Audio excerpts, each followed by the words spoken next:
Om Ajnanatimirandasya Jnananjana Shalakaya Chakshurunmilitam Dhena Tasmai Shri Gurave Namah. Om Namo Bhagavate Vasudevaya. Om Namo Bhagavate Vasudevaya. Om Namo Bhagavate Vasudevaya. Narayanam Namaskritya Naram Chaiva Narottamam Devim Sarasatim Vyasam Tato Jayamudiraye. Thank you very much, all of you, for taking the effort to come down here today. I know some of you have come from long distances, and also you've been working hard all week.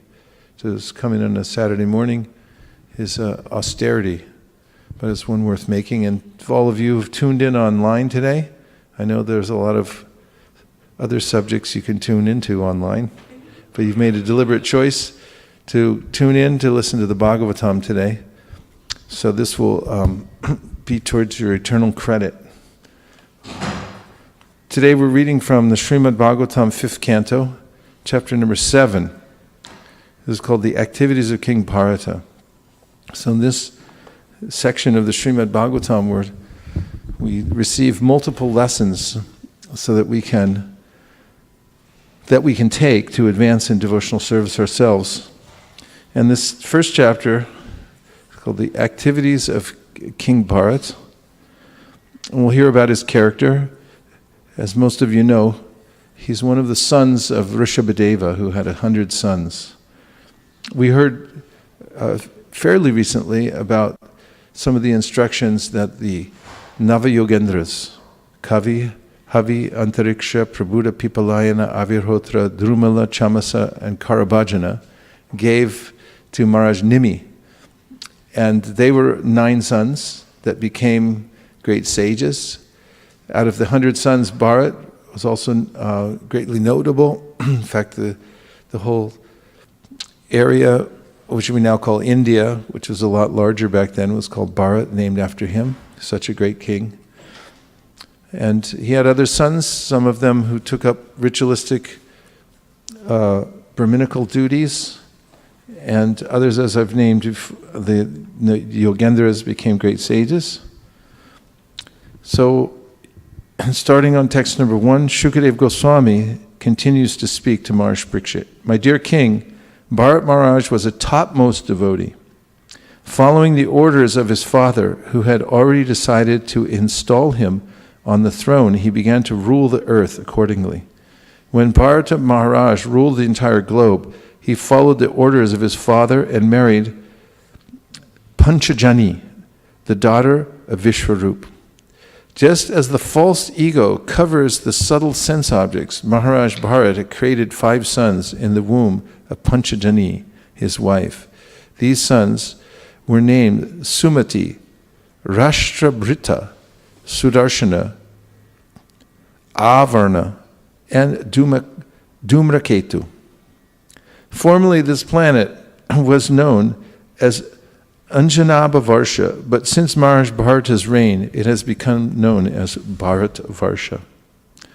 Purport: this planet was formerly known as Janabha because of the reign of King Nabi. After Bharat Maharaj ruled the planet, it became celebrated as Bharat Varsha. Maharaj Bharata was a very learned and experienced king on this earth. He perfectly ruled the citizens, being himself engaged in his own respective duties. Maharaj Bharata was as affectionate to the citizens as his father and grandfather had been. Keeping them engaged in their occupational duties, he ruled the earth. Purport: it is most important that the chief executive rule the citizens by keeping them fully engaged in their respective occupational duties. Some of the citizens were Brahmanas, some were Kshatriyas, and some were Vaishyas and Shudras. It is the duty of the government to see that the citizens act according to these material divisions for their spiritual advancement. No one should remain unemployed or unoccupied in any way. One must work as a Brahmana, Kshatriya, Vaishya, or Shudra on the material path. And on the spiritual path, everyone should act as a Brahmachari, Grahastha, Vanaprastha, or Sannyasi. Although formally the government was a monarchy, all the kings were very affectionate toward the citizens, and they strictly kept them engaged in their respective duties. Therefore, society was very smoothly conducted. Text 5. With great faith, King Bharata performed various kinds of sacrifice.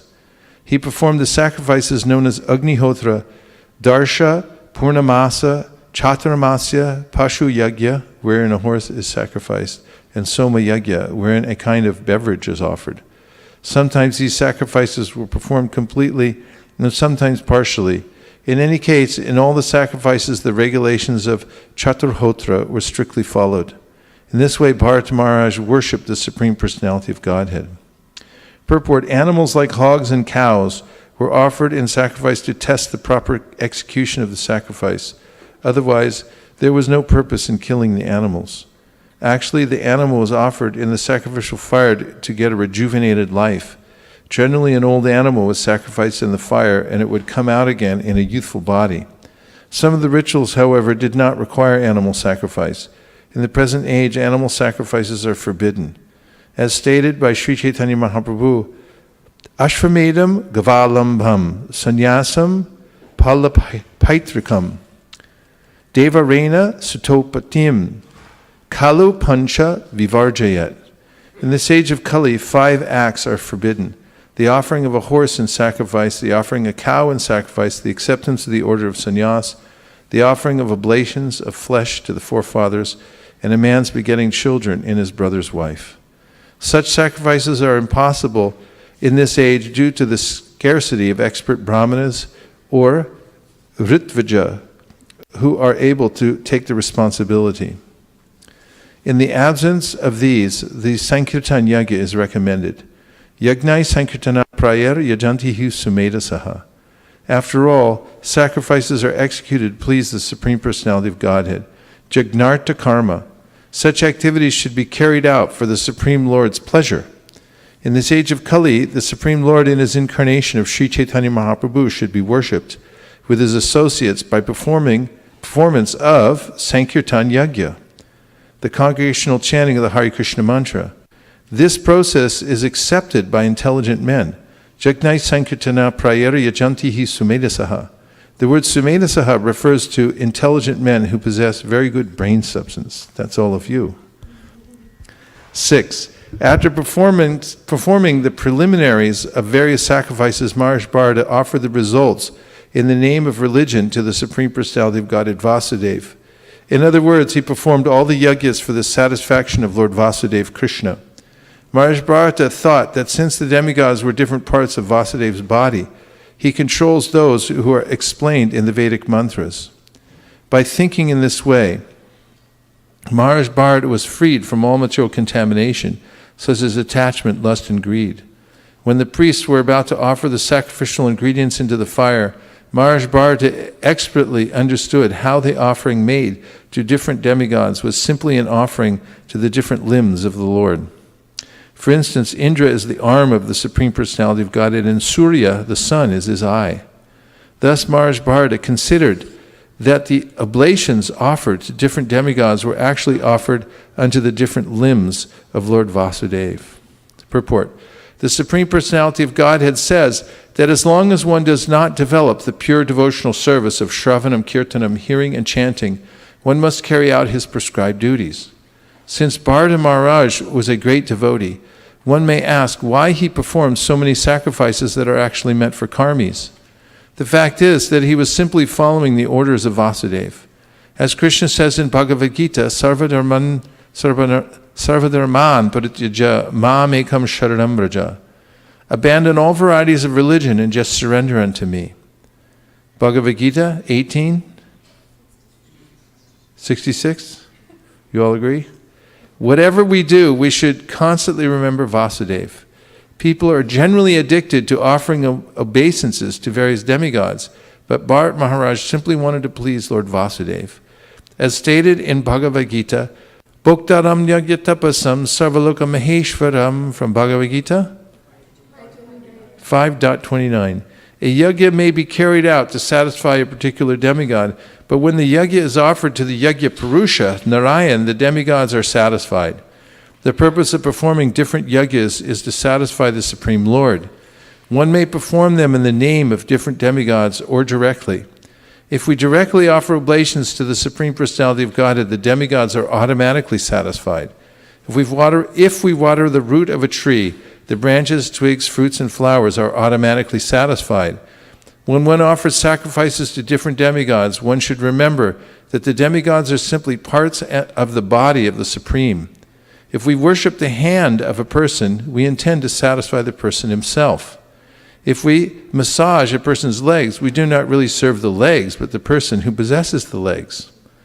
All the demigods are different parts of the Lord, and if we offer service to them, we actually serve the Lord himself. Demigod worship is mentioned in the Brahma Samhita, but actually the shlokas advocate worship of the Supreme Personality of Godhead, Govinda. For instance, worship of the goddess Durga is mentioned this way in Brahma Samhita 5.44. Together, Shrishti Stiti Pralaya Sarana Shakti Reka Chayeva Yasya Bhuvanani Vibharati Durga Ichanurupamapi Yasya Chacheshtatesa Govindamadi Purusham Tamaham Bhajami. Following the orders of Sri Krishna, the goddess Durga creates, maintains, and annihilates. Sri Krishna also confirms this statement in Bhagavad Gita. Mayadhyakshena prakritihi suyate sacharacharam. This material nature is working under my direction, O son of Kunti, and is producing all moving and unmoving beings. Bhagavad Gita 9.10. We should worship the demigods in that spirit. Because the goddess Durga satisfies Krishna, we should therefore offer respects to goddess Durga. Because Lord Shiva is nothing but Krishna's functional body, we should therefore offer respects to Lord Shiva. Similarly, we should offer respects to Brahma, Agni, and Surya. To whom? There are many offerings to different demigods, and one should always remember that these offerings are usually meant to satisfy the Supreme Personality of Godhead. Bharat Maharaj did not aspire to receive some benediction from demigods. His aim was to please the Supreme Lord. In the Mahabharata, among the 1,000 names of Vishnu, it is said, Yagya Bhug, Yagya Krit Yagdaha, Yagya Bhug, Yagya Krit Yagdaha. The enjoyer of Yagya, the performer of Yagya, and Yagya itself are the Supreme Lord. The Supreme Lord is the performer of everything. But out of ignorance, the living entity thinks that he is the actor. As long as we think we are the actors, we bring about karma bandha, bondage to fruit of activity, bondage to activity. If we act for yagya, for Krishna, there is no karma bandha. Yagnartha kamano nyatra loko yam karma bandhanaha. Work done as a sacrifice for Vishnu has to be performed, otherwise work binds one to this material world. Bhagavad Gita 3.9. And if I were to ask you what Bhagavad Gita 9.10 is, you'd say the verse is? Hetunana kunteya. And if I said 18.66, you'd say?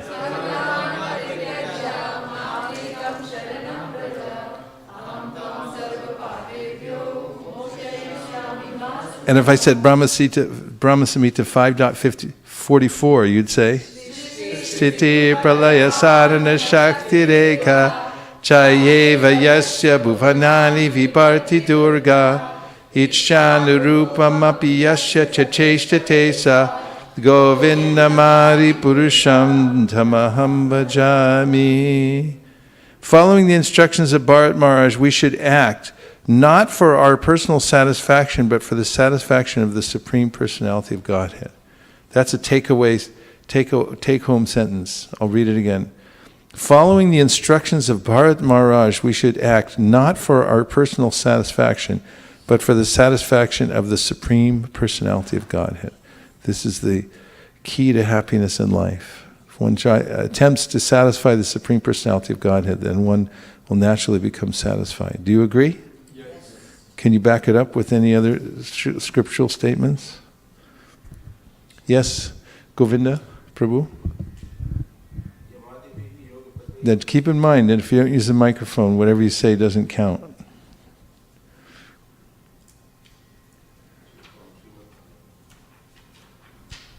From Srimad Bhagavatam.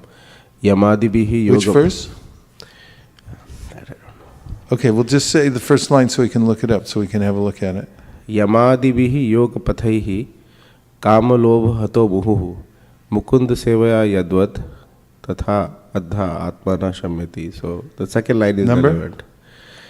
Okay. Go ahead, explain it. So it starts with, it says that through following yoga, Yamadibi, and by following the regulations and the yoga, you can control your lust and greed. It's not in that book. But the level to which by serving Lord Mukunda you become happy, that cannot be achieved through the path of yoga. Okay. So the second line I felt is relevant. 90% credit, but you get 100% if you go find the book and look it up. Another one? Yes. We're hearing evidence that will compel us to work to satisfy Lord Vishnu rather than ourselves. This is very valuable information to have. And if we have this evidence firmly in mind, then we may use our intelligence to direct our mind to work in such a way. Go ahead. I think this kind of says that they're not obligated. If Krishna is satisfied. This verse I thought 11:5:41. Deva shibhutabdaninam pitranam na kinkaro nayam nivicarajan sarvatmana ya sharanam sharanyam gato mukundam parihritya kartam. Means?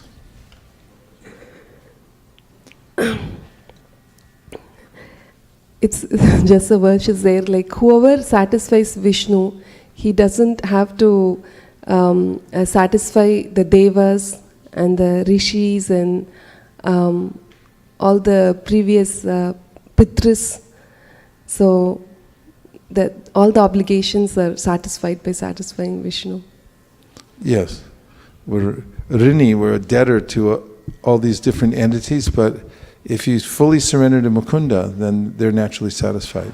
That's a good verse. Another one? You found it? Okay, what verse number?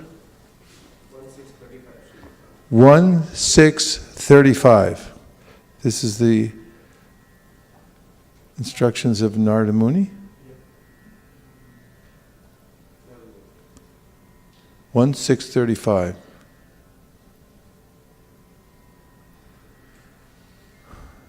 Yamadibir yogapatahi kama loba hato muhuhu mukunda sevaya yadvat tatat madha nasham yati. It is true that by practicing restraint of the senses by the yoga system, one can get relief from the disturbances of desire and lust, but this is not sufficient to give satisfaction to the soul, for this satisfaction is derived from devotional service to the personality of Godhead. Very good. Yes. Sadhu, sadhu. Okay, Harivangsha. Zero credit so far. Hare Krishna, I was remembering two verses. One was Dharma Swanushtita Pumsa Vishvaksena Kathasuya Notpadyet Yadiratim Shramevahi Kevalam. If it is not for the pleasure of the Lord, it is waste. And then there was this verse in Chaitanya Charitamrita. Verse number that you just quoted, please. 1, 2. Give it to him. 126. Ramananda. 128. It's good to have a look at these out together. Dharma swanustita pumsam vishvaksena katasuyaha notpadayed yadiratim shrameva hi kevalam. Translation is, The occupational activities a man performs according to his own position are only so much useless labor if they do not provoke attraction for the message of this personality of Godhead. Yet another one?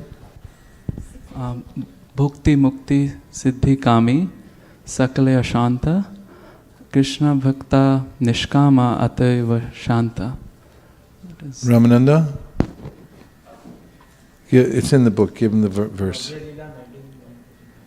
Madhya Lila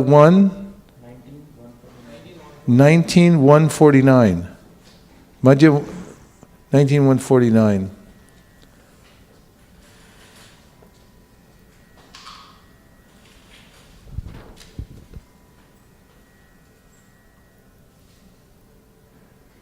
Krishna Bhakta Nishkam Taiva Shanta Bhukti Mukti Shuddhi Kami Shakaliya Shanta. Where's our Bengalis? Online? And Bengalis, please call in at this time and recite the verse. Because a devotee of Lord Krishna is desireless, he is peaceful. All right, give him the mic. Go back. All right, go ahead. Give us the verse. Krishna ভক্ত নিষ্কাম অতএব শান্ত ভুক্তি মুক্তি সিদ্ধিকামী সকলই অশান্ত Haribol. Translation: because a devotee of Lord Krishna is desireless, he is peaceful. Fruit workers desire material enjoyment, jnanis desire liberation, and yogis desire material opulence. Therefore, they are all lusty and cannot be peaceful.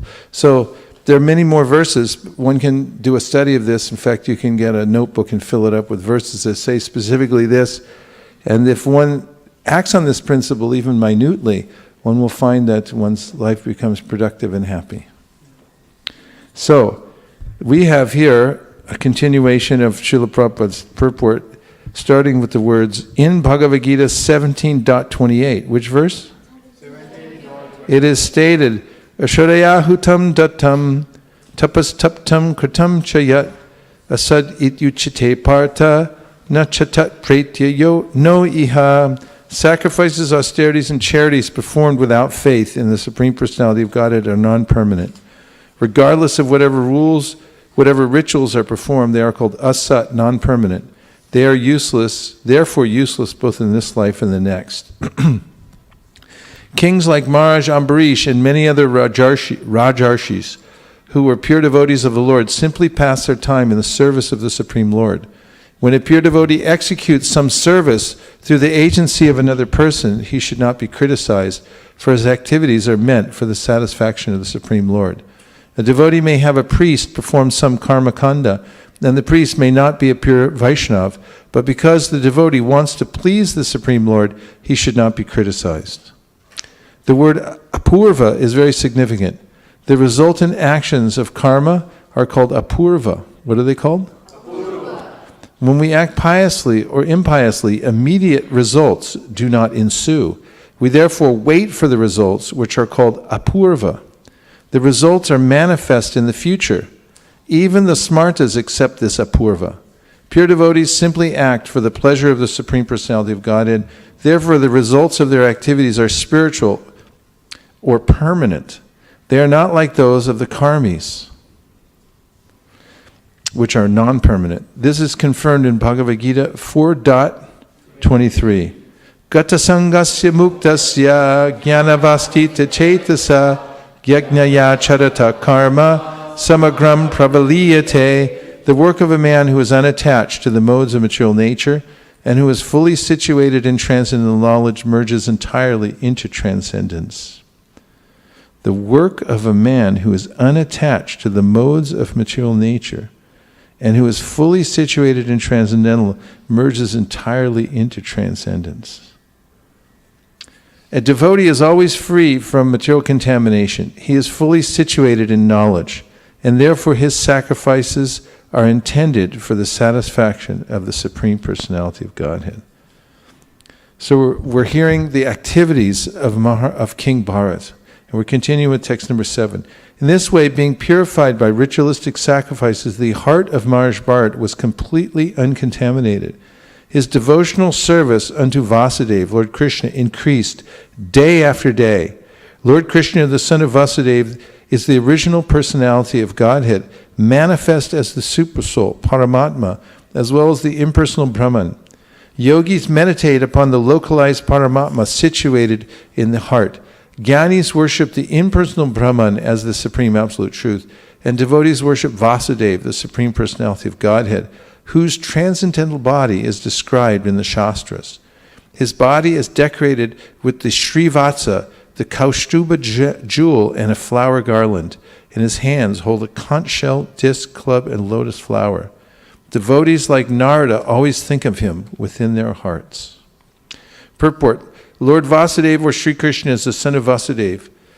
Lord Vasudeva or Sri Krishna, the son of Vasudeva, is the Supreme Personality of Godhead. He is manifest within the hearts of yogis in his Paramatma feature, and he is worshipped as impersonal Brahman by Jnanis. The Paramatma feature is described in the Shastras as having 4 hands, holding disc, conch shell, lotus flower, and club, as confirmed in Srimad Bhagavatam 2.2.8. Kechit swa dehantar hridayava kashe pradesha matram purusham vasantam chaturbhujam kancha ratanga shanka gadadharam dharanaya smaranti. Paramatma is situated in the hearts of all living beings. He has 4 hands which hold 4 symbolic weapons. All devotees who think of the Paramatma within the heart worship the Supreme Personality of Godhead as the temple deity. They also understand the impersonal features of the Lord and his bodily rays, the Brahman effulgence. 8. Destiny fixed the time for Maharaj Bharata's enjoyment of material opulence at 1,000 times 10,000 years. When that period was finished, he retired from family life and divided the wealth he had received from his forefathers among his sons. He left his paternal home, the reservoir of all opulence, and started for Pulaha Ashrama, which is situated in Hardwar. The Shalagram Shilas are obtainable there. Purport: according to the law of Daya Bhak, when one inherits an estate, he must hand it over to the next generation. Bharat Maharaj did this properly. First, he enjoyed his paternal property for 1,000 times 10,000 years. At the time of his retirement, he divided this property among his sons and left for Pulaha Ashrama. At Pulaha Ashrama, the Supreme Personality of Godhead Hari, out of his transcendental affection for his devotee, becomes visible to his devotees, satisfying his devotees' desires. Purport: the Lord always exists in different transcendental forms, as stated in Brahma Samhita 5.39, and it is as follows: Ramari Murti Shikalani Amena Tishtan Nanavatara Makaro Bhuvaneshu Kintu Krishna Swayam Samabhavat Parama Pumanyo Govindamari Purusham Tamaham Bhajami. The Lord is situated in himself, Lord Krishna. The Lord is situated as himself, Lord Krishna, the Supreme Personality of Godhead, and he is accompanied by his expansions like Lord Rama, Baladev, Sankarshan, Narayan, Mahavishnu, and so forth. The devotees worship all these forms according to their liking, and the Lord, out of his affection, presents himself as Archa Vigraha. He sometimes presents himself personally before the devotee out of reciprocation or affection. A devotee is always fully surrendered to the loving service of the Lord, and the Lord is visible to the devotee according to the devotee's desires. He may be present in the form of Lord Rama, Lord Krishna, Lord Nrsingadev, and so on. Such is the exchange of love between the Lord and his devotees. Text 10. In Pulaha Ashram is the Gandaki River. Which river? Which is the best of all rivers. The Shalagram Shila, the marble pebbles, purify all those places. On each and every marble pebble, up and down, circles like navels are visible. Purport: Shalagram Shila refers to pebbles that appear like stones with circles marked up and down. These are available in the river known as Gandaki Nadi. Wherever the waters of this river flow, the place becomes immediately sanctified. That river is actually incarnation of Tulsi Devi. 11. In the gardens of Pulaha Ashrama, Maharaj Bharata lived alone and collected a variety of flowers, twigs, and tulsi leaves. What did he collect? Flowers, twigs, and tulsi leaves. Yeah, this is a very blissful life. When in the service of Krishna, devotees who keep the image of Krishna either as a picture or they may have a carved image of the Lord, go out every day to do their worship, and they collect simple things. They're flowers. You can grow flowers, and then you can also grow tulsi. And going out in your yard at 7 a.m. in the morning when everyone else is driving to work and picking flowers and putting them in a big container, people will drive by and they think, what's that person doing out there collecting flowers? Why aren't I collecting flowers? Often people don't even grow flowers because they're inconvenient to maintain. They simply put in shrubs that don't have any flowers, that the gardeners who get paid exorbitant amounts of money to come with their clippers and go ring, ring, ring, ring, ring, ring, ring, with absolutely no devotion whatsoever. And then people don't even get to look at the plants and appreciate the fact that they're manifesting all these different varieties of scented items to be offered to the Supreme Personality of Godhead. So this is bhakti. Bhakti means to bring things to the Lord, and Krishna says it in such a simple and enticing way in the Srimad Bhagavad Gita. Patram pushpam phalam toyam yome bhaktya prayachati taraham bhakti paritam ashnami paritatmanaha. Krishna wants to taste these things offered with love and devotion from his devotees. A leaf, a flower, fruit, or water. So part of the devotional process, the process of Panchatrik Vidhi, worshipping the Archa form of the Lord, means to go out and collect the nicest things. And you'll find that devotees who are eager to worship the form of the Lord are always looking around the world to find the nicest items to offer to the Supreme Personality of Godhead. For instance, I had a lengthy conversation with His Holiness Indradumna Swami when he came over to our house recently about different types of oils that one can purchase from places around the world. We concluded that the king of all oil vendors is Gulab Singh in Chandi Chowk. And Maharaj told me that he has a tiny vial of oil that costs almost $5,000 that he takes out and offers a little bit on special occasions to the Supreme Personality of Godhead. And recently one of the brahmacharis in the Denver ashram, now there's 16 brahmacharis there in that ashram. That's a lot.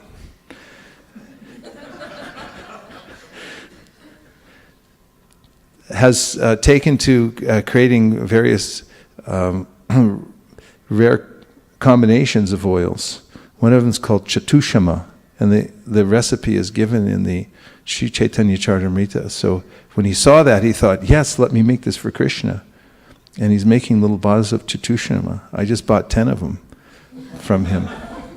And Madhavendra Puri was thinking the same way when he went to the Gopinath deity and he saw the pujari offering some sweet rice and telling him that this is the king of all sweet rice. He thought, well, what's the recipe? Can I have the recipe? At least I could taste some and then I could figure out how to make this. I'll reverse engineer it.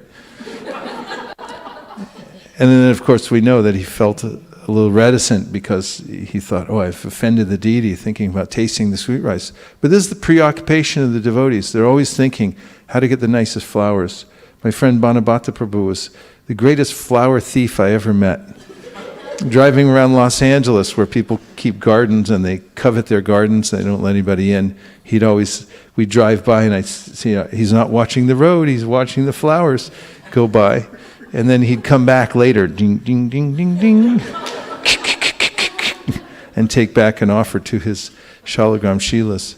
So this is the beauty of bhakti, collecting these various items and living in an environment in which you can collect them or creating an environment. Bhaktivinoda Thakur, in one of his songs, speaks about growing a garden. He goes into detail of all the different flowers that he'll cultivate. And in the position of the empress of his garden, he puts Srimati Tulsi Devi. And every day he goes out with great love in his heart and he collects these different flowers. And you can plant in your garden flowers that will bloom at all times of the year. For instance, the daphne blooms in the wintertime, and it's so fragrant. If people are walking down your street, they'll stop, they'll become stunned, and they'll think, where's that smell coming from? They'll forget all their problems just for a minute because of the smell of that flower. And then they'll think, where does it come from?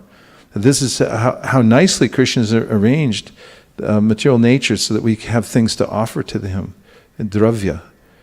And then in the summertime when it's nice and hot, here in California you can offer gardenias because they like the hot weather. They like popcorn. When it gets really, really hot, the flowers, they start to pop out. And there are many varieties of gardenias. You can find the best ones.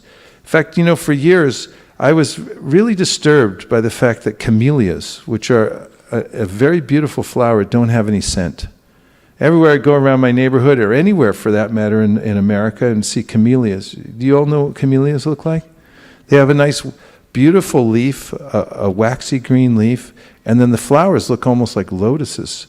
They're multifaceted. Some are pink, some are white and pink. But then when you pick the flower, absolutely 100% no smell, zero. And this angered me. I thought, this is ridiculous. How could there be such a thing? Such a beautiful flower with no scent whatsoever. So we'd offer for decoration to the, can you find where I was?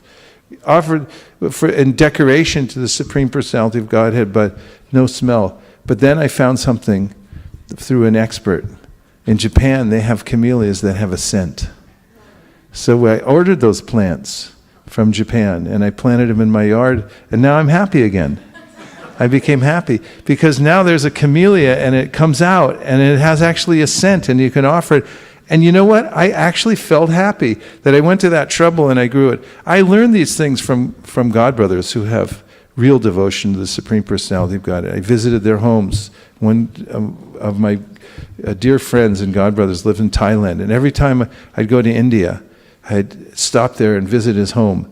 And he had all these plants around his house that he'd bring in to offer to the various flowers and fruits to the deities during the different seasons. And even the plants, I come back the next year and a plant was missing. I said, where is it? And he goes, wasn't doing any seva. Had to take him out.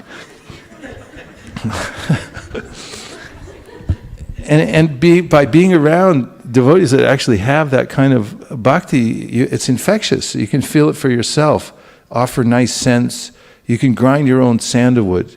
Your sandalwood, you got to go to Loi Bazaar. You get yourself a nice big porous stone, and it has legs on the bottom. And then you have to search around so you don't get cheated and buy a nice big stick of sandalwood. There's a lot of them, sandalwood, they cook it down to get the oils out of it. So you want to make sure you get from a reputable person who doesn't cook it down and then sell you the wood with no oil inside. And it's hard to get sandalwood. Even at the time of Madhavendra Puri, when he brought his sandalwood back for the Lord, he had to get permits to do it, to bring it out. It's a rare thing. So these are nice to offer rare things to the Supreme Personality of Godhead.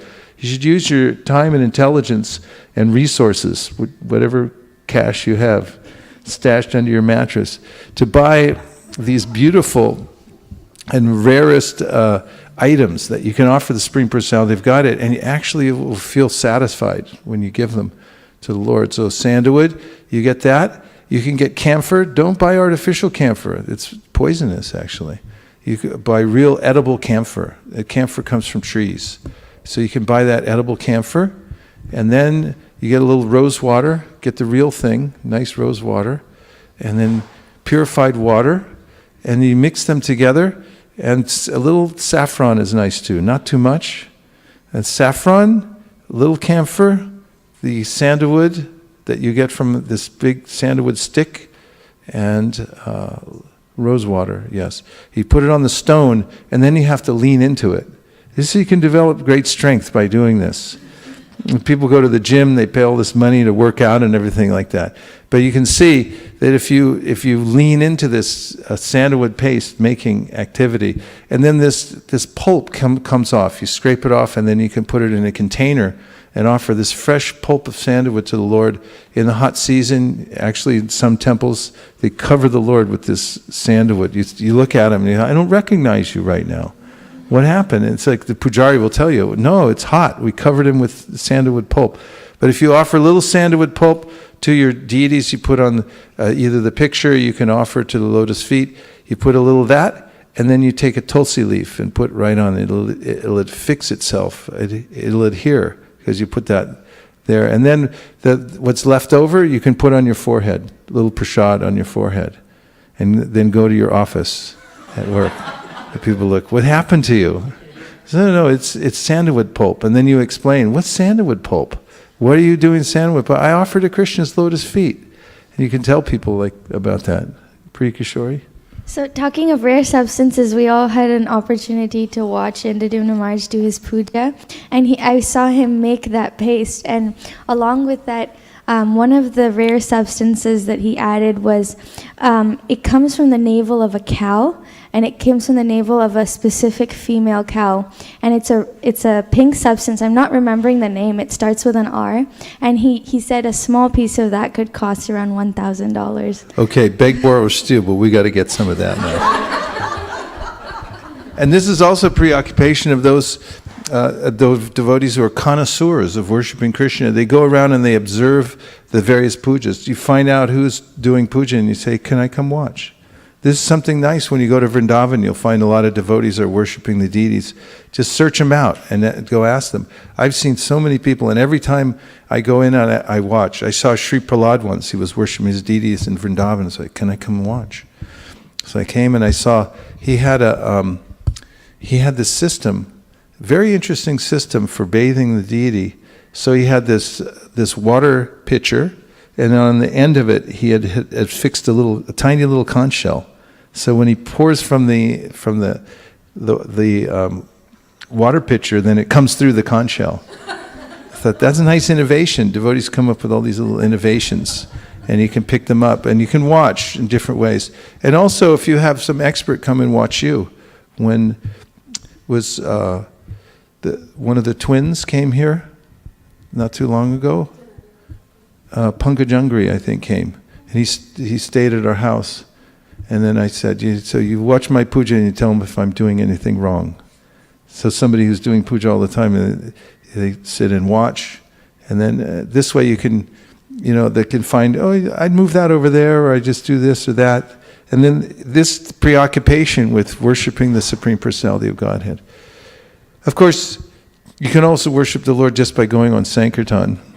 Any service is like this. There's no plateau. If you're a cook, if you're a cleaner, especially cleaners have to be meticulous. You go around and you look for everything, high and low. And then you have to anticipate also that, I know there's this pipe going through here, and that I would lose sleep at night thinking, is there any dust on the top of that pipe? Because you shouldn't think, I can't see it, so it doesn't matter. It matters. This is deity worship. This is Brahminical culture. It matters. It matters if there's dust on top of that thing there. You should find out if it is. If you're fortunate enough to have been given the service of cleaning the temple, you should lose sleep. You should be going to sleep at night and jump and wake up suddenly and think, maybe in that basket back there, somebody forgot to move the basket out and clean behind there and wash that area. And then you'll think, I'm going to go there next day and I'm going to move that basket out and I'm going to clean behind there to please the Supreme Personality of Godhead. And this way, through the process of bhakti, one can remain absorbed 24 hours a day. So this is the verse number 11. In the gardens of the Pulaha Ashrama, Maharaj Bharata lived alone and collected a variety of flowers, twigs, and tulsi leaves. He also collected the water of the Gandaki river, as well as various roots, fruits, and bulbs. With these, he offered food to the Supreme Personality of Godhead, Vasudeva, and worshiping him, he remained satisfied. In this way, his heart was completely uncontaminated, and he did not have the least desire for material enjoyment. All material desires vanished. In this steady position, he felt full satisfaction and was situated in devotional service. Srila Prabhupada's purport. Everyone is searching after peace of mind. This is obtainable only when one is completely freed from the desire for material sense gratification and is engaged in the devotional service of the Lord. This is these two sentences you can take with you on book distribution and just recite them and tell people and just say, everyone is searching for peace of mind. This is obtainable. Okay, try it. This is obtainable only when one is completely freed from the desire for material sense gratification and is engaged in the devotional service of the Lord. That'll work. As stated in the Bhagavad Gita, Patram Pushpam Palam Toyam Yome Bhaktya Prayachati, worship of the Supreme Lord is not at all expensive. Verse number was? 9.26. 9.26.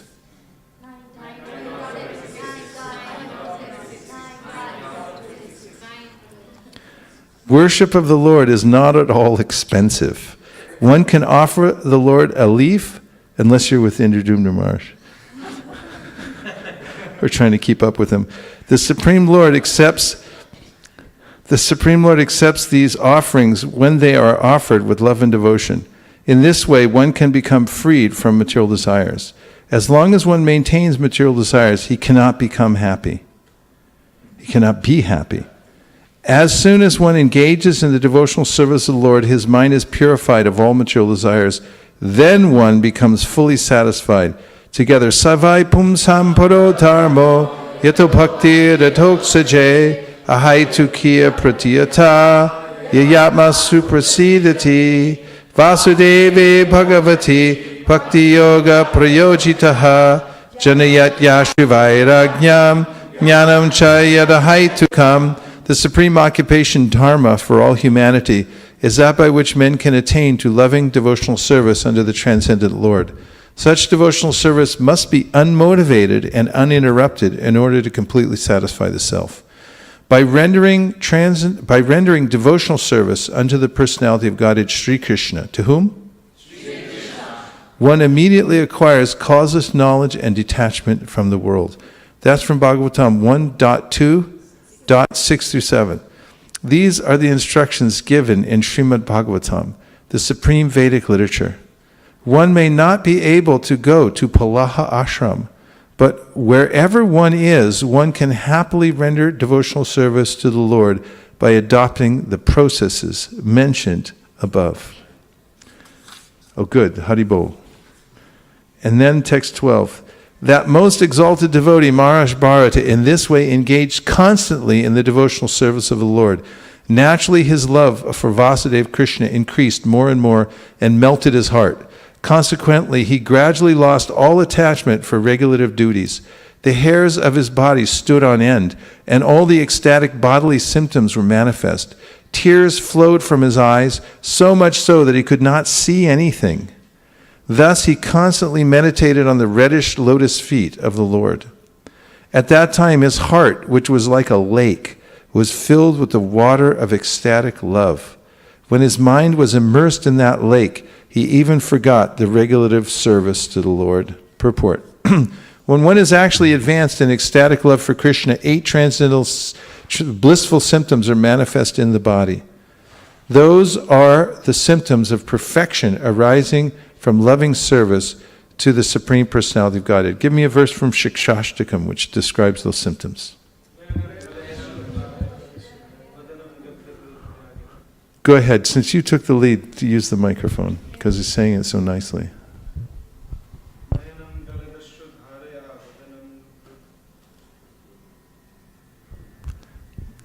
Okay, got it. Nayanam galadashudharaya vadanam gadgadruddhaya gira pulakair vichitam vapuh tavanam grahane bhavishyati. General meaning? When will my eyes be full of tears of love, and when will my throat choke up just by chanting the names of the Lord. Very nice. And where's another verse from a song that we often sing in this class? Radha Krishna bol bol bol re shobai, Krishna bolbe jabe pulaka habe, jorbe anki bolitai. So it's a similar thing. If you go on chanting Hare Krishna, then tears will come to your eyes, hair will stand on end, you'll feel ecstatic symptoms in your body. Good gada. This is the onomatopoeic expression that good gada means the voice is stuttering, can barely speak. Good gada.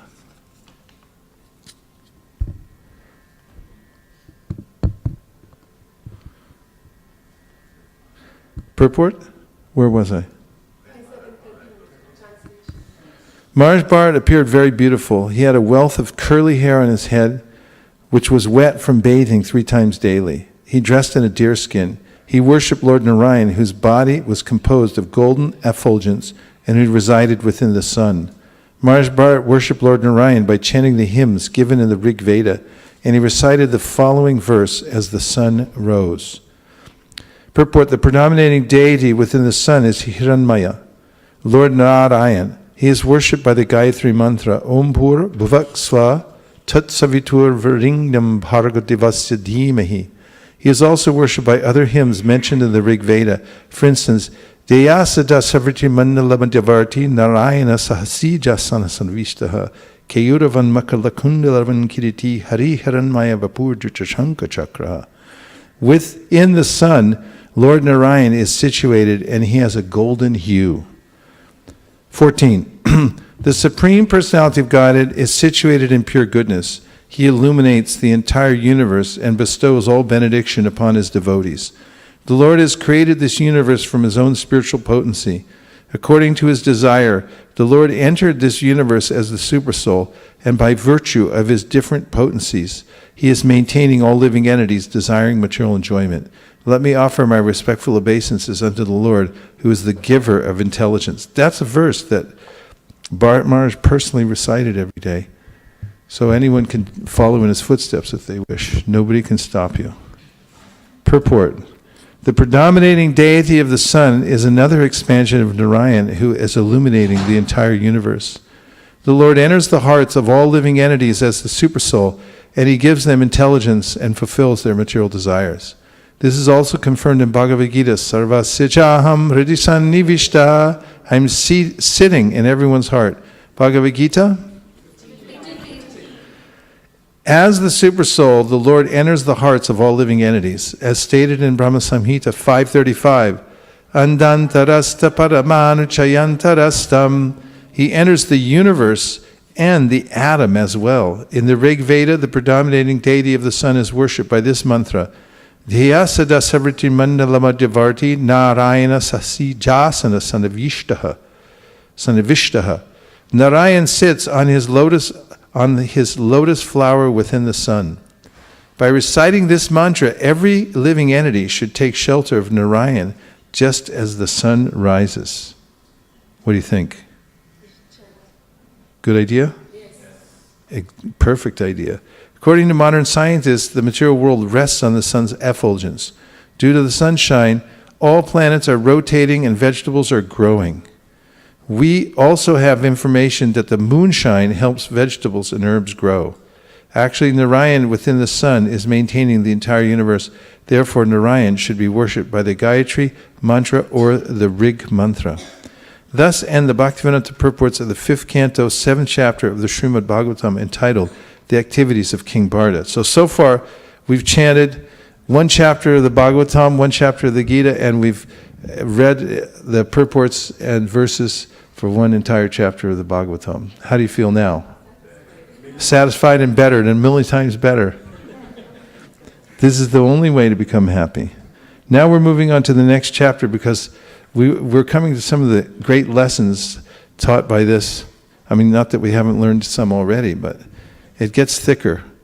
Text number 1. Sri Shukadeva Goswami continued, my dear king, one day, Now everyone pays attention. It's a story, kids. Everyone listen up.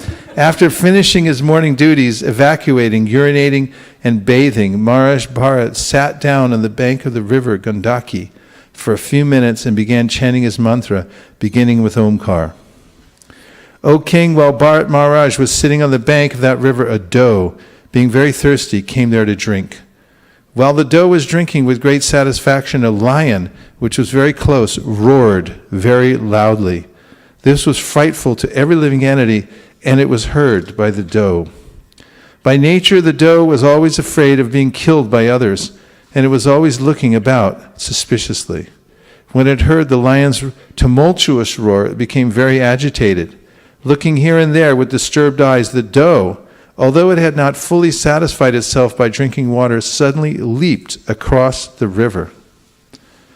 The doe was pregnant, and when it jumped out of fear, the baby deer fell from its womb into the flowing waters of the river. Purport: there is every chance of a woman's having a miscarriage if she experiences some ecstatic emotion or is frightened. Pregnant women should therefore be spared all these external influences. 6. Being separated from its flock and distressed by its miscarriage, the black doe, having crossed the river, was very much distressed. Indeed, it fell down in a cave and died immediately. The great King Bharata, while sitting on the bank of the river, saw the small deer, bereft of its mother, floating down the river. Seeing this, he felt great compassion. Like a sincere friend, he lifted the infant deer from the waves and, knowing it to be motherless, brought it to his ashrama. Purport: the laws of nature work in subtle ways, unknown to us. Maharaj Bharat was a great king, very advanced in devotional service. He had almost reached the point of loving service to the Supreme Lord, but even from that platform, he could fall down onto the material platform. In Bhagavad Gita, we are therefore warned, Yam hina vyantayantyete purusham purusharshapha samatuka sukham tiram somritatvaya kalpate. O best among men, Arjuna, the person who is not disturbed by happiness and distress and is steady in both is certainly eligible for liberation. Verse number? And if I said 2.15, which verse would you say from the Gita? Here, I'm giving you a lower key. Start over.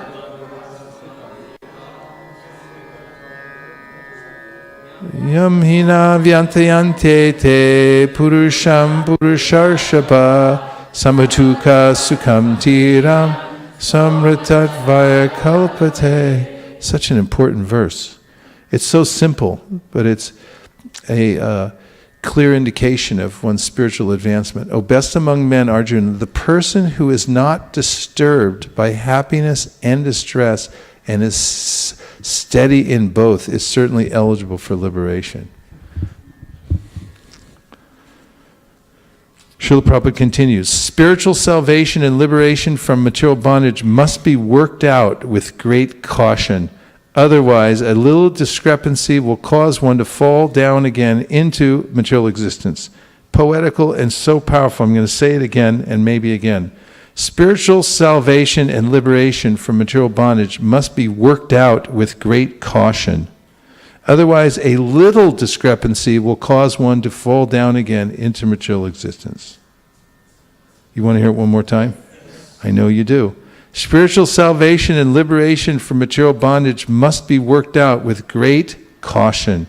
Otherwise, a little discrepancy will cause one to fall down again into material existence. Great caution. Little discrepancy. By following the activities of Maharaj Bharat, we can learn the art of becoming completely freed from all material attachments. As it will be revealed in later verses, Bharat Maharaj had to accept the body of a deer due to being overly compassionate for this infant deer. We should be compassionate by raising one from the material platform to the spiritual platform. Otherwise, at any moment, our spiritual advancement may be spoiled, and we may fall down onto the material platform. Maharaj Bharat's compassion for the deer was the beginning of his fall down into the material world. So interesting that it's compassion. I mean, this is actually an emotion in the mode of goodness. But he was coming from a transcendental position and he fell down into the mode of goodness. And it was very subtle, because it just started with a slight distraction from his meditation. And as we'll hear, it grew and grew. Almost without him knowing that it was happening. That's why Prabhupada urges great caution. Great caution. 8. Gradually Maharaj Bharat became very affectionate toward the deer. He began to raise it and maintain it by giving it grass. He was always careful to protect it from the attacks of tigers and other animals. When it itched, he petted it. And in this way, he always tried to keep it in a comfortable condition. He sometimes kissed it out of love. Being attached to raising the deer, Maharaj Bharat forgot the rules and regulations for the advancement of spiritual life, and he gradually forgot to worship the Supreme Personality of Godhead. After a few days, he forgot everything about his spiritual advancement. Purport: from this we can understand how we have to be very cautious in executing our spiritual duties by observing the rules and regulations and regularly chanting the Hare Krishna Mahamantra. If we neglect doing this, we will eventually fall down. We must rise early in the morning, bathe, attend Mangalartik, worship the deities, chant the Hare Krishna Mahamantra, study the Vedic literatures, and follow all the rules prescribed by the acharyas and the spiritual master. If we deviate from this process, we may fall down, even though we may be very highly advanced. As stated in Bhagavad Gita 8.5, which one? Yagnadana tapakarma natyajam karyameva tat yagnodanam tapaschaiva pavanani manishinam. Acts of sacrifice, charity, and penance are not to be given up, but should be performed. Indeed, sacrifice, charity, and penance purify even the great soul. Even if one is in the renounced order, he should never give up the regulative principles. He should worship the deity and give his time and life to the service of Krishna. He should also continue following the rules and regulations of austerity and penance. These things cannot be given up. One should not think oneself very advanced simply because one has accepted the sannyas order. The activities of Bharat Maharaj should be carefully studied for one's spiritual advancement. Queen Kunti says that if you become enamored of any of your assets, the material assets that you've gotten by your previous activities, then your ability to worship the Lord sincerely will be curtailed. And there's every case to be made for considering oneself to be a beginner. Chaitanya Mahaprabhu, when he came to see his spiritual master after being initiated by him, says that I'm murka, I'm a fool before my spiritual master. I don't consider that I know anything. I'm simply a beginner, an open book, ready to be read and instructed in various ways.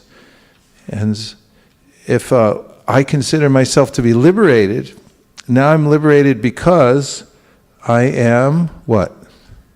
I'm liberated because ... because I'm initiated. I'm liberated because I know the Bhagavad Gita. I'm liberated because I took the Bhakti Shastri. That's definitely a sign that you're completely liberated. I'm liberated because Bhakti Vaibhav. I'm liberated because I'm a member of ISKCON. I'm liberated because my parents knew the Bhagavad Gita. There are many ways in which I may claim that I'm liberated. But if I take any of these, then I will be victimized by the material nature. An advanced devotee never says I'm an advanced devotee. An advanced devotee never thinks I'm an advanced devotee. An advanced devotee never thinks I'm liberated. Because when one thinks, well, I'm liberated, now I may take some liberties on the various principles. And that begins a great downward slide. So it's actually relishable to stay in the position of a beginner and consider oneself non-liberated and start over every day. Consider that I don't know anything, As when the Goswamis, Rupa and Sanatan, approached Lord Chaitanya Mahaprabhu, they said, we're the most fallen. We should actually have the first claim in getting your mercy, because you're the Savior of the most fallen, that's us. And also, they claim that we don't know anything, even though they're great scholars. We don't know anything. Please instruct us. Who am I? They started there. So this kind of mentality is actually the advanced mentality, and it is the only way in which one can fortify oneself from falling back down into material nature, becoming victimized. Prahlad Maharaj, when speaking to Lord Nrsingadev, says, I'm not afraid of you, but I'm afraid of your Vishnu Maya, because I've seen how it works. And you can be easily messing around with material nature. One little indiscretion, your sleeve gets caught in the machine, and next thing your whole arm goes in, and then your body, torso, and then you get ground up again in this wheel of material nature, which is relentless and inexorable. So this is a great lesson that Sanatana Goswami says in the Brihat Bhagavatamrita was deliberately taught to us by Bharata Maharaj, to show that you have to be careful, even from a liberated position, not to become distracted.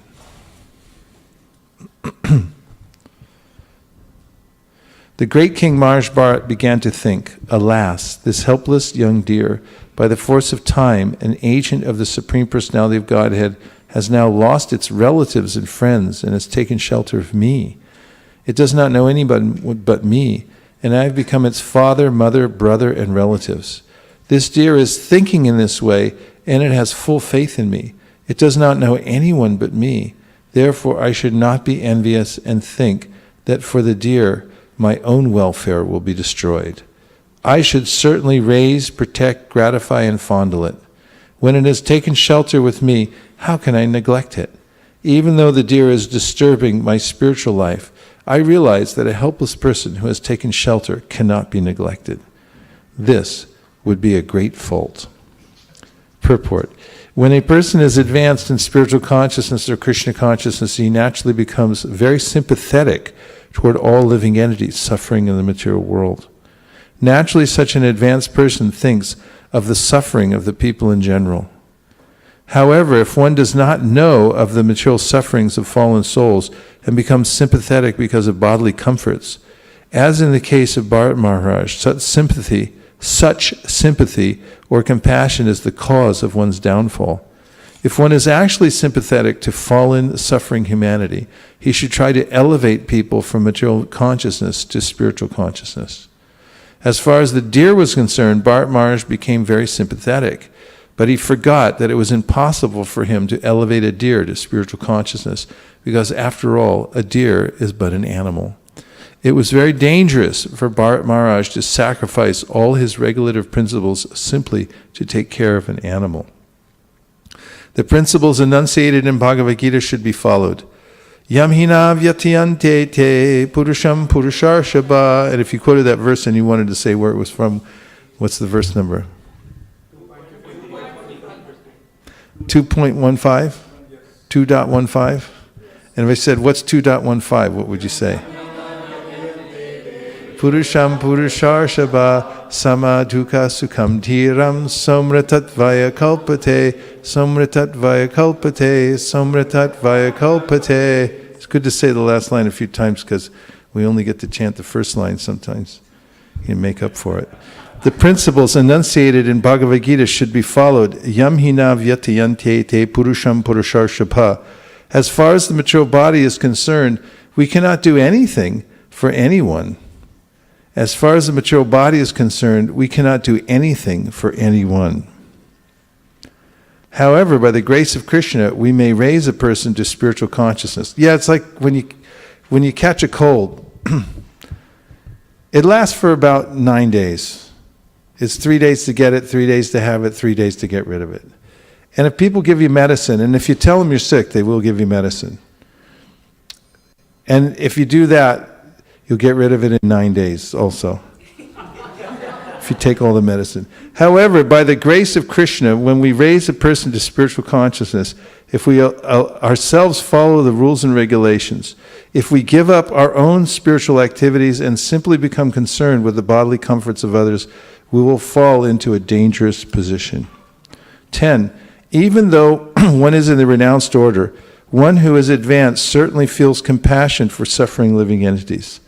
One should certainly neglect his own personal interests, although they may be very important, to protect one who has surrendered.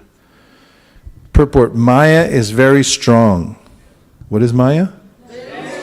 In the name of philanthropy, altruism, and communism, people are feeling compassion for suffering humanity throughout the world. Philanthropists and altruists do not realize that it is impossible to improve people's material conditions. Material conditions are already established by the superior administration according to one's karma. They cannot be changed. The only benefit we can render to suffering beings is to try to raise them to spiritual consciousness. Material comforts cannot be increased or decreased. It is therefore said in Srimad Bhagavatam 1:5-18, Talabyate dukkhavadanyata sukham. As far as material happiness is concerned, that comes without effort, just as tribulations come without effort. Material happiness and pain can be attained without endeavor.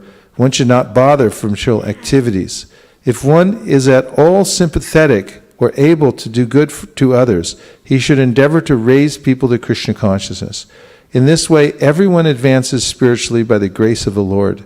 For our instruction, Bharata Maharaj acted in such a way. We should be very careful not to be misled by so-called welfare activities conducted in bodily terms. One should not give up his interest in attaining the favor of Lord Vishnu at any cost. Generally, people do not know this, or they forget it. Generally, people do not know this, or they forget it. Consequently, they sacrifice their original interest, the attainment of Vishnu's favor, and engage in philanthropic activities for bodily comfort. This is important information, and this is focused and staunch devotional service when one has clearly in mind that the principle of life that is most important, or that is exclusively important, is to dedicate one's energies towards satisfying the Supreme Personality of Godhead. It's the great lesson of the Bhagavad Gita, imparted to Arjuna in front of all of us and recorded so that we can read it again and again. And it's being enacted here for our benefit by Bharata Maharaj. Now we'll take a few reflections. Those things that you've heard so far that stuck in your mind. Manjula Kanta. Hare Krishna Maharaj, Krishna. the one with the mic. Tai goes the runner. Maharaj, I liked how you were talking about the cleaning of the temple and how important it is that those who do the cleaning must remember to get every corner. And I was laughing pretty vigorously because today morning I was thinking, I need to get that duster because that corner, I didn't get to that corner. And I thought, okay, so at least somewhere focus. I always think that in between raising children and living this material life and balancing my Krishna consciousness, I don't see any point where I am steadily focused on something. And it was really, it gave me a lot of heart to realize that just cleaning might be somewhere where I am focusing on the Lord, or there's some service that I am actually, like you said, meditating on. Yes. Just stay focused. Thank you. I liked your comment on Bharat Maharaj. You had told us 1,000 into 10,000 years. That is a lifetime he had, And still he was young when he renounced. Yeah. He was young when he renounced his throne, but people lived a lot longer back then. I was thinking that, give me 20 years of material life and I'm not able to let go. I'd look back and see if my kid's okay, the house is okay, did we pay the mortgage, did we cover this, should I leave? And this is a person who had so many years in the best of circumstance. And how much more difficult would be for him to let go when we, with all our suffering, still don't want to let go. Yeah. It would be a real challenge. It was really nice to realize that. You talked about compassion as applicable to raising the deer. And that verse really reminds me, especially the one that we've left there. Due to attachment for the deer, he lay down with it, walked with it, bathed it, even ate with it. And it reminds me as a mother in Krishna consciousness, that's what I do with my children. I live every moment with them. And it's very easy for us to say, my sadhana can wait, that child has to be fed, or, I need to drive this person down there, the class is starting, the Gayatri can wait, I gotta go. And it was so, it was the button that reminds me again today that your sadhana should not be compromised when it comes to your duties. If you can detach yourself and recognize these as seva, not as seva but as dharma, your duties, then you'll remember your seva is your sadhana, and you will not compromise one for the other.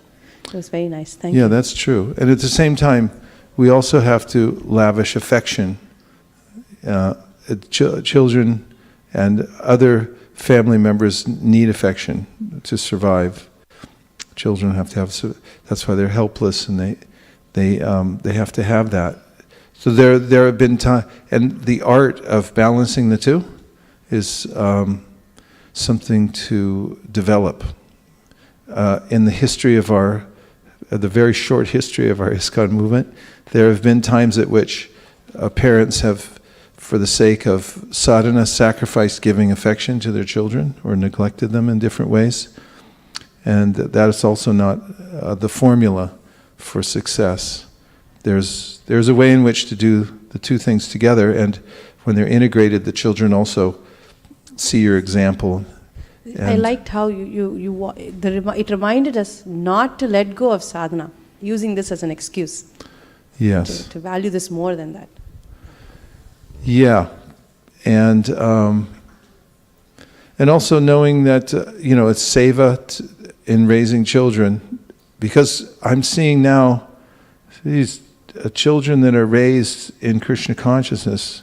One child that comes out of the system after 16 years or so, 18 years, having been nurtured in Krishna consciousness, both by having a Krishna conscious environment, but that's also filled with the natural love and affection and protection that's needed for children, can become one person like that, one child who comes to maturity, can affect the whole world through his or her example, writings, ability to perform service purely, so forth. So both sides, you're doing great sadhana.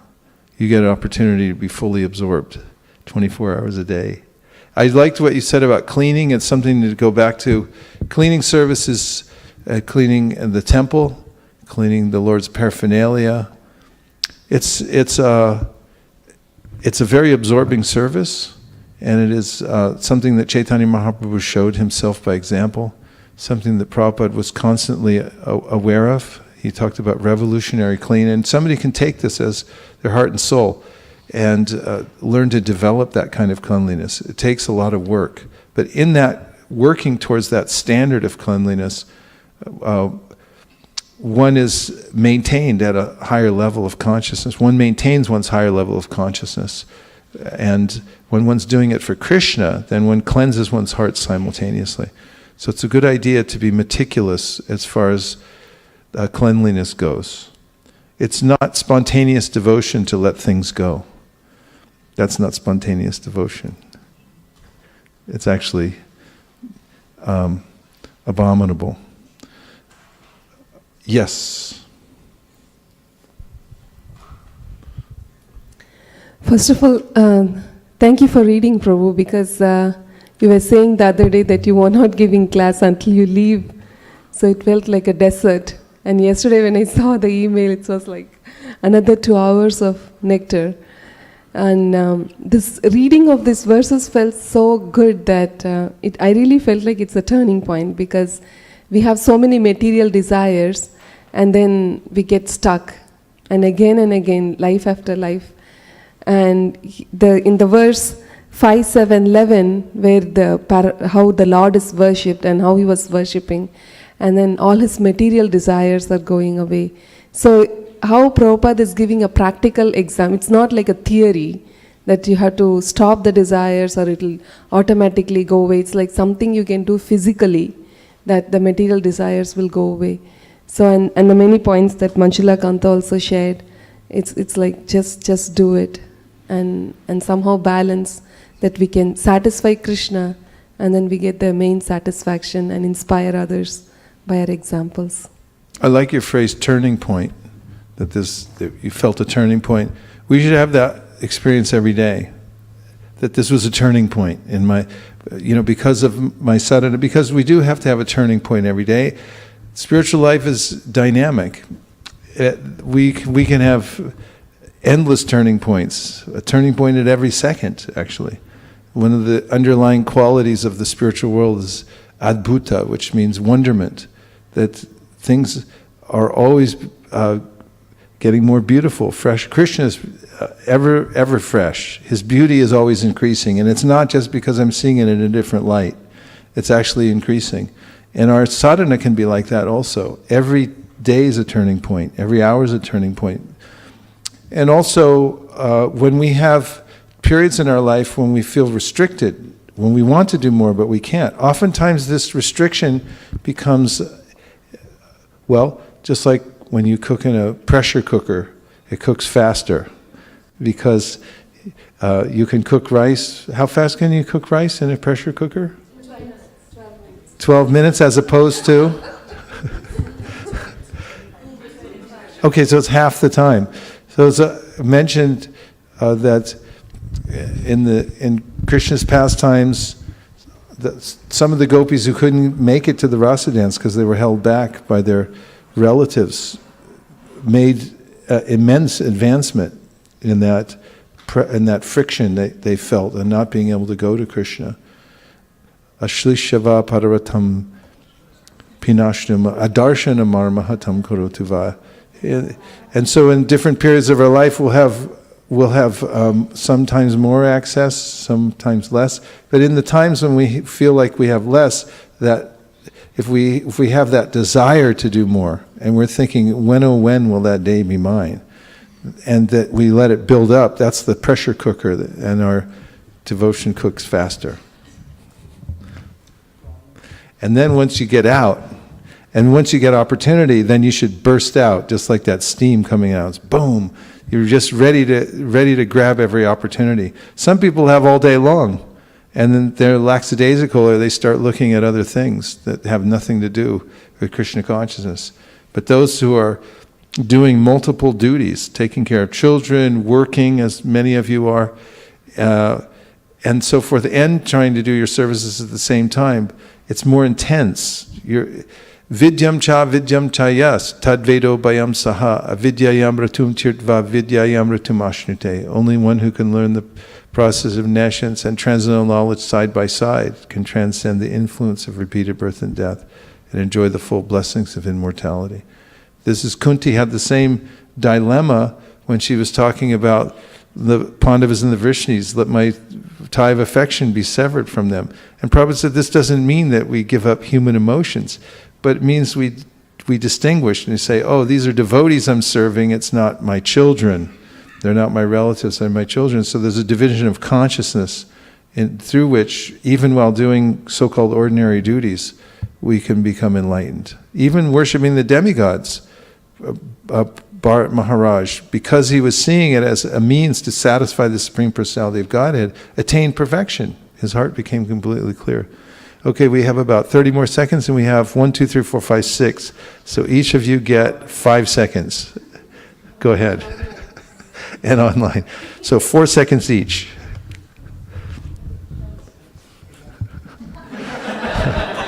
That's it. And the mic didn't work. No, go ahead. It's on now. Hare Yeah. Krishna Maharaj.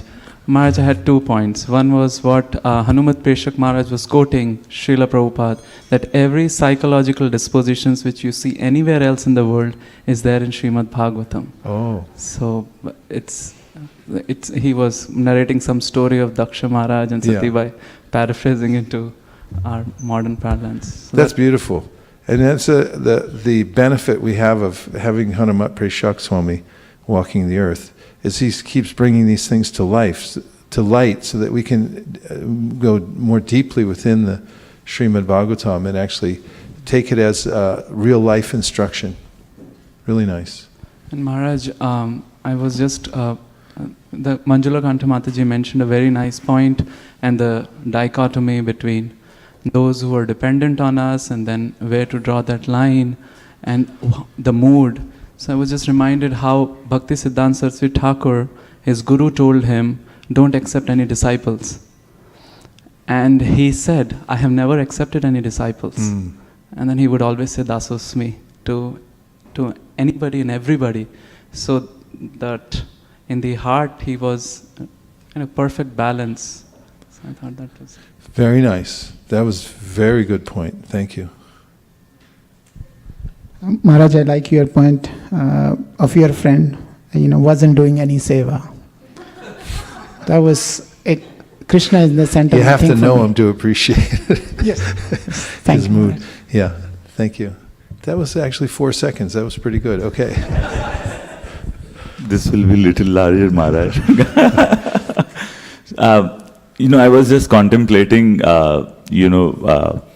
this is very relevant that Bharat Maharaj, almost very clear, going back to Godhead, he took devotional service as a small mishandling and then cost him 2 births.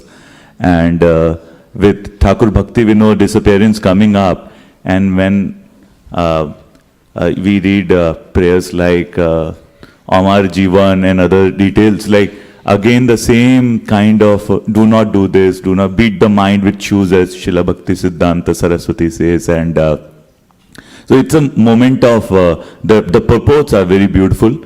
Somehow or the other we are there in this system Srila Prabhupada created, and small deviations just puts a detour to the final GPS destination. So unnecessarily, and Srila Prabhupada again encourages that a life of a monkey or a cow in Vrindavan, but why to wait for that? So it was very encouraging and direct.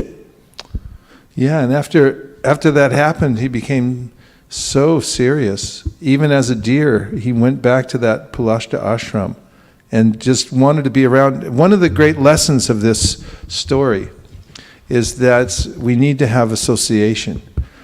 And that is, Bharat Maharaj was alone, and he picked up this deer and started nurturing it. If he had been with other sadhus at the time, they was like, hey Bharat, what are you doing with the deer, and he would have broken that cycle. It is one of the lessons here. And so we also have to always stay in the association of devotees. Don't trust our mind.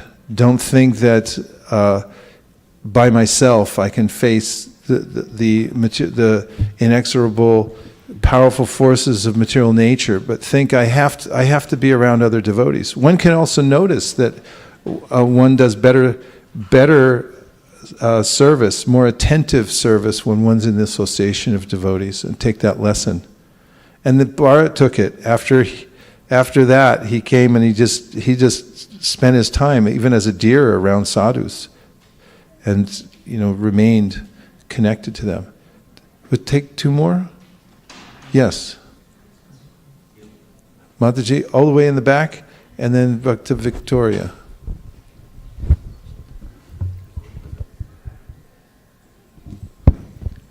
Hare Krishna Maharaj. I was just listening to your lecture while coming from home, and it was a very nice lecture. The incident which you have shared about the flowers is very good. I mean, about that Prabhuji. It was like, and if you offer flowers to the Krishna, the beautiness is priceless. Yes. You can't even think of it. It's like very glorifying face and everything. I just wanted to share this point. Thank you, Prabhuji. Yeah, it's such a simple but profound thing. And even after you offer the flowers to the Lord, then you get to distribute them. And the people really don't get flowers. They get them when they go for cancer surgery or something. And then it comes from the FTD delivery, and it has that little plastic stick and a card on top of it, and it's like, oh, that means I'm sick or something. I mean, But, to distribute flowers that have been offered to the Supreme Personality of Godhead. Imagine if you offered 20 gardenias to your deity, or even one, and then you go to work and just go up to somebody and put it on their desk. A flower that you offered with love and devotion to the Supreme. You have one right there, right, Avantika? What would be different about your day if you went about distributing the flowers that you received? I know a devotee who takes the garlands from the temple, and then he breaks the string and he takes all the flowers, and when he goes on Sankirtan, he gives each person a flower. That's not a bad idea. Hey, who thought of that? Okay, Victoria. Hare Krishna. I heard first time about these incredible things, like picking up very rare things, like sandalwood sticks and these things from the cow navel. So just thinking when you go like in different places and find something rare and thinking, would it be pleasing for Krishna to offer it? Yes. Just new way of looking for the things, not just for my own pleasure, for my satisfaction. Yeah, in the Nectar Devotion, Prabhupada writes, that's a regulative principle. When you come to the temple, you should bring a gift for Krishna. And if you think like that, whenever you come to the temple, you bring something special to offer to Krishna, then it makes the visit to the temple very exciting. Just like when you buy a gift for somebody, you have great anticipation of meeting them, because I have something to give them. So it's this similar principle, this offering of nice things to Krishna just envelops our consciousness, a kind of samadhi.